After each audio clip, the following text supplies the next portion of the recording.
Naila, buatkan aku kopi. Perintah Kaanu Armani Putra. Seorang duda berusia 28 tahun kepada salah seorang pelayannya yang bernama Naila. Kaanu merupakan owner, sekaligus CEO dari perusahaan Putra Group yang bergerak dalam bidang tekstil terbesar di kota XX. Baik, Tuan, sahut Naila. Naila segera beranjak dan langsung menuju dapur untuk membuatkan minuman favorit majikannya itu. Segelas kopi manis di sore hari sehabis pulang bekerja. Itulah kebiasaan Kaanu. Kaanu merupakan lelaki blasteran Indo-Eropa. Maminya asli Indo sedangkan dedinya berasal dari kota Paris, Perancis. Wajahnya begitu tampan dengan mata indah berwarna abu-abu persis seperti sang dedi. Walaupun Kaanu memiliki wajah tampan dan kekayaan yang berlimpah, namun kisah cintanya tidak semulus kehidupannya.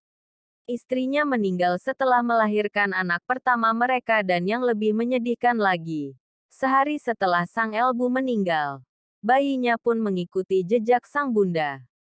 Setelah selesai membuatkan kopi favorit, Tuan Kaanu, Naila segera membawa gelas kopi itu kepadanya. Biasanya setelah pulang bekerja, Tuan Kaanu tidak langsung naik ke lantai atas, di mana kamar mewahnya berada. Tetapi dia lebih memilih bersantai di depan rumahnya sambil memandangi berbagai macam tanaman hijau yang menghiasi halaman rumahnya. Ini kopinya, Tuan, ucap Naila seraya meletakkan gelas kopi milik Kaanu ke atas meja di samping tempat duduknya. Kaanu sempat menatap Naila sejenak. Namun setelah itu ia segera mengalihkan pandangannya ke gelas kopi kesukaannya. Terima kasih, Nai, sahut Kaanu. Naila membungkuk hormat kepada majikannya itu. Kemudian ia segera kembali ke dapur. Naila tidak sendiri. Masih ada Biliem yang merupakan pelayan senior di kediaman Kaanu. Dialah orang yang berperan penting dalam kehidupan Naila, yang mengajaknya bekerja di tempat ini untuk menemaninya melayani Tuan Kaanu. Tepat di hari ini, genap 3 bulan Naila bekerja di rumah Tuan Kaanu. Itu artinya sudah 3 bulan pula Elbunya kembali ke pangkuan Sang Pencipta. Ya, ketika Naila terpuruk setelah kehilangan sosok ibu, Biliem datang kepadanya dan menawarkan pekerjaan sebagai pelayan di rumah Tuan Kaanu. Selain membuat Naila bangkit dari keterpurukannya, gadis itu juga butuh pekerjaan untuk sekedar bertahan hidup.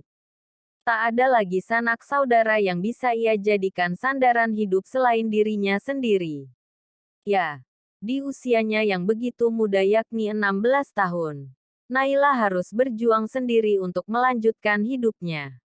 Ketika teman-temannya masih bersekolah dan bermain, Naila harus berjibaku mencari uang hanya untuk mengisi perutnya yang kosong. Setelah beberapa jam Naila terlelap, tiba-tiba saja ia terbangun karena mendengar suara ribut-ribut di luar. Naila membuka matanya dan menajamkan pendengarannya. Mencari tahu suara berisik apa yang telah membangunkannya malam ini. Naila melangkah keluar dari kamar sempitnya dan mulai mengedarkan pandangannya ke segenap sudut ruangan sambil mengendap-endap.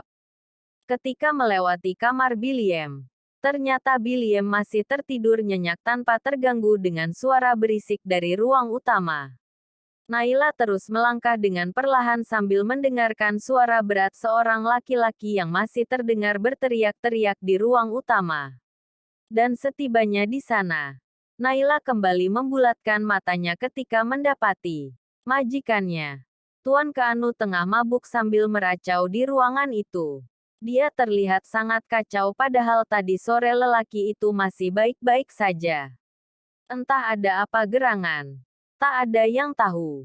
Selama 3 bulan Naila bekerja di sana, tidak pernah sekalipun ia melihat Tuan Kaanu menyentuh minuman memabukkan itu. Tapi sekarang minuman itu bahkan masih menempel di tangannya. Sambil meracau, Tuan Kaanu terus meneguk minumannya. Naila tidak tega melihat kondisi Tuan Kaanu dan ia memberanikan diri untuk menghampirinya. Tuan Kaanu, sapa Naila. Tuan Kaanu menoleh sambil menyeringai kepadanya. Dia memperhatikan tubuh Naila dari ujung kepala hingga ujung kaki. Kemudian tergelak. Entah apa yang lucu dari penampilan Naila malam ini. Padahal pakaian yang Naila kenakan masih sama seperti biasanya. Dan Tuan Keanu juga sudah sering melihat Naila mengenakan pakaian favorit emak-emak itu.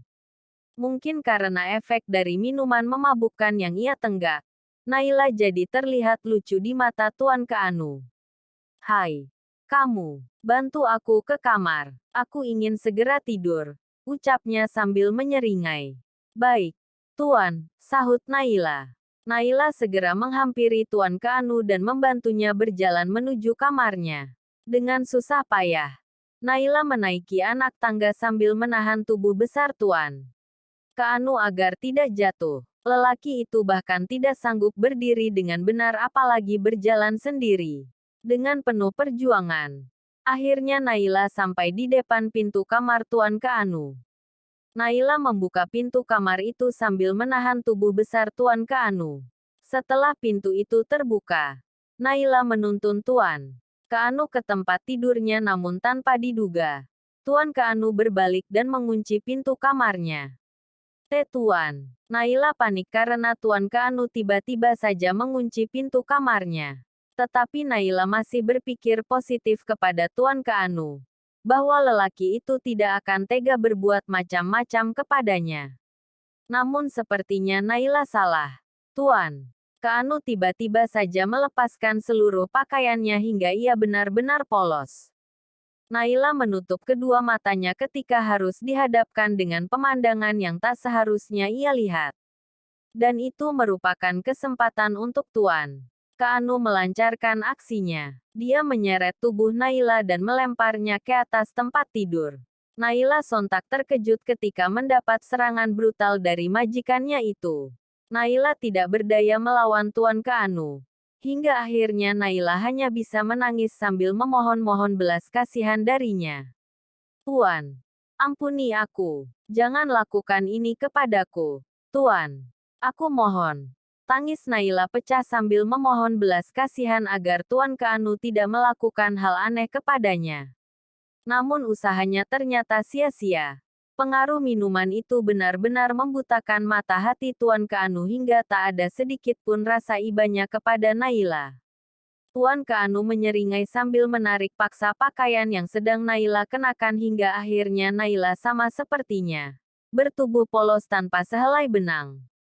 Naila masih menangis sambil menutupi area pribadinya agar tidak terlihat oleh Lelal yang bukan pasangan halalnya itu. Naila kembali menghibah agar lelaki itu bersedia melepaskannya. "Tuan, aku mohon, jangan lakukan itu." Naila lagi. Namun percuma. Bukannya rasa kasihan yang ia dapat. Tuan Keanu malah semakin bernafsu menguasai tubuh mungilnya. Tubuhnya dihempas dengan sangat kasar dan lelaki itu terus mencoba mencumbuini tanpa peduli isak tangis dan permohonan. Naila. Setelah beberapa saat, lelaki itu berhasil menguasai tubuh Naila. Kini, Naila bukanlah seorang gadis perawan. Kesuciannya sudah diambil paksa oleh lelaki yang bukan siapa-siapanya. Setelah puas, lelaki itu jatuh di samping Naila dengan nafas yang terengah-engah. Perlahan Naila beringsut dan menjatuhkan diri dari tempat tidur Tuan Keanu.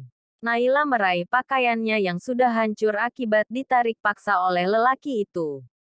Daripada tidak mengenakan apapun, Naila kembali mengenakan dasternya yang sudah robek di sana-sini. Sedangkan Tuan Keanu, ia sudah terlelap di atas tempat tidur empuknya. Lelaki yang selama ini Naila puja-puja karena sosoknya yang begitu baik dan ramah. Ternyata tega menodai dan menghancurkan masa depannya. "Aku benci kamu, Tuan Keanu." Hardik Naila.